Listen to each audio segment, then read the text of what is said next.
chilling, bro. Or Drew Holiday, I think. I mean, it's all right here. It's in me. Yeah. I'm just built for these moments, you know. I'm just a confident guy. Yeah. And why'd you decide to do the Harlem Shake after the shot too? It's in the moment. Just when you're kind of going through this moment, feeling back soreness and everything like that, what goes through your mind to try and power yourself to keep mentally tough? I mean, my teammates, you know, we're not tanking. We're not trying to lose. We're trying to win basketball games and, you know, figure out how high we can get. So, you know, back soreness, it doesn't matter. You know, I owe these guys. So if I can go play and compete at a high level, which I feel like I was able to, there's no excuses. And I love the game too much, but also for my teammates. DJ, a career night for you. This is the most that, as far as volume concerns, the most shots you've taken in the night, and of course, 44 points this evening, 4-game winning streak. What did you feel like tonight? Of course, mainly in fourth quarter and overtime. And has it been something different in what you've seen from yourself and your teammates during this 4-game stretch? I mean, first of all, without him, we lose the game. Great player, great guy. But for me, I don't like stats, and I don't like taking that many shots. I'm tired, you know, but at the end of the day, you know, that's what I had to do.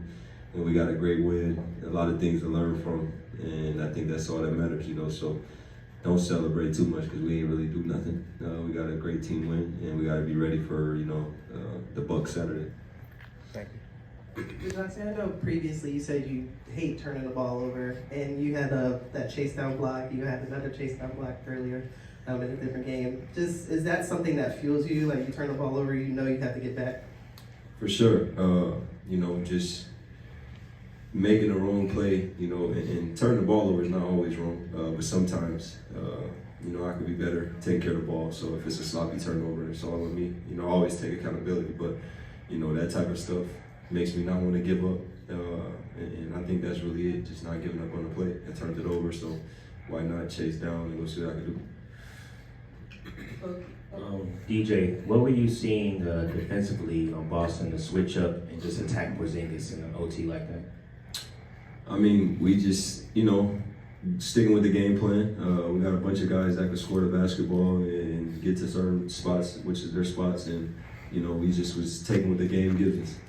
You know, obviously we was trying to play, you know, great defense and the offensive end, just trying to get the advantage. And that's what the NBA comes down to, you know, at the end of the season, the playoffs. Just taking advantage of matchups. And, you know, I think we got what we wanted. And like I said, we got a great team win.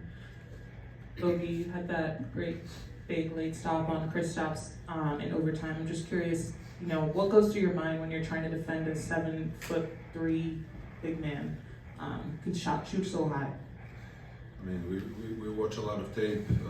We talked about it in the first game. We even started in cross matches. I was guarding him, and I was kind of ready. He's tough matchup for us guards, you know. But what we can do is fight, you know, push him out of pain, keep him out. None of these bigs like when we get in their legs, you know. So that's what we are trying to do defensively, and just trying to make a stop, trying to make a play. Bogey, we see you kind of switch it up when it comes to scoring. Just, you're not only shooting threes, you're kind of, you know, moving with the ball, you're crossing dudes up. Just what is it about the defense tonight that showed you that you can just shoot more than just threes? I feel like, you know, playing with DJ, I learned a lot, you know, just playing with him, you know, what he likes to do. He knows right now what I like. He knew already, but you know how you play more and more, it kind of grows together. We don't take anything for granted. We see every game as an opportunity, another challenge. So we're just trying to make a read, you know. When he felt like, you know, he always encouraged me. He always goes like, "Hey, take the ball, be aggressive." Sometimes I'm passing some shots that I should, some possessions that I should shoot. He just comes to me, you know, and he's like, "Hey, you gotta shoot that one." So all these type of things that we do for each other helps, you know. Dejounte, how were you able to get, I mean, you got a pretty good look on that last shot. Drew was on you pretty good, but you were still able to get a clean release. Was that just the matchup you wanted? Did you kind of know the tendency that he had, and kind of what was going through your mind in that last play? I mean, like I said, the game is about taking advantage of matchups, but in that moment, I really don't care, in a humble way. I respect Drew, what he's done for this game, what he's doing for this game, a great guy off the floor. So that just happened to be the best defender on me, and, that's what you live for. I'm pretty sure this guy tell you the same thing. You live for those moments, big moments, and I made a great shot and we got a great team win. I know on the calendar this might just be another regular game, but when you win it like that, what are the emotions? When the Celtics first ranked team in the league and stuff like that. What are the emotions when you get a win like that? I mean, we taking one game at a time, honestly. Just in the situation we're in with a lot of guys out, and the guys we do have, we're sticking together and, like I said, taking it one game at a time. And obviously that's the best team in the league right now. So it feels good just to get a win. Like we won last night. What if we dropped that game? It could hurt us, So at the end of the day, every game is important. Obviously today was another important game. We got to win, so we got to get rest and get ready for Saturday. Bogdan, I want to ask you, what's going through your mind late in the fourth quarter and overtime when you see your teammate putting it out there and getting the job done? Honestly, I know that he's hell of a one-on-one player. We played sometimes in practice earlier in the season. So they start switching. We just wanted DJ to attack one-on-one.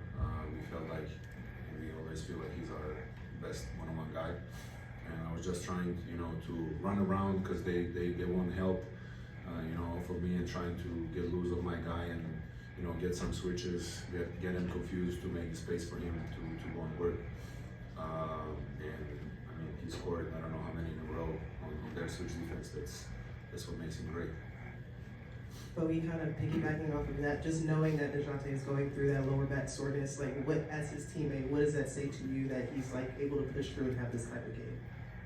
One thing about DJ, he never quits, never. I remember in one practice I played one-on-one with O, and the other group of the guys started to play Bruno, Beat. I don't remember. He was hella tired. I remember that moment. He was, because we just had the practice. We had a tough practice, and then the guys that didn't, play a lot. They felt like they needed one-on-one, and so I was like with O. I was working with O, and he saw everybody competing, and he was like, "Oh, I gotta get in." And he was tired, got in, and play everyone one-on-one. I think he won 2 spots too. I mean, that's what that says a lot about him. How competitive he is. Whenever I see like he's questionable, I'm like, he's good. He's good. Yeah. We've seen you guys in a lot of close games throughout this season. What does it say about your team as you've grown and continue to push through and get through wins like this?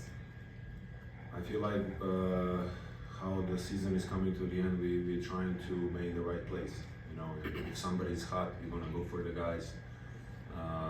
Everybody knows their role in this team, and we just feel like we want to read the game, and take advantage of what the defense gives to us. So last couple of games we were good at it, and we hope we continue to do it. Over this last week, especially during these last few games, Monday, Wednesday, and today, the atmosphere as far as the fans are concerned has been electric. And it seemed like a playoff atmosphere. With playoffs right around the corner, the play-in possibly right around the corner. How pivotal is that to have the fans backing like that, the screaming and yelling, and kind of giving you guys like that extra boost off the court? I mean, from us, I speak for myself and my teammates.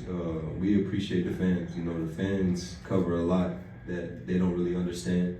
They help us just with support, the ones that support with real and genuine love. Whether you win or lose basketball games, just there for their guys. That's what it's about, especially in the world today. A lot of hatred and stuff is the stuff that gets celebrated. So to see the fan bases have our back, whether we're winning games, losing games, or like tonight, it's going back and forth. They're winning, we're winning, and just they got our back no matter what. It's really important. So, I'm thankful and grateful, and I know my teammates are thankful and grateful. Between Monday's 30-point comeback win and today's game winner in overtime, which one felt better? Both. When you win, that's all what it matters. Thank you guys.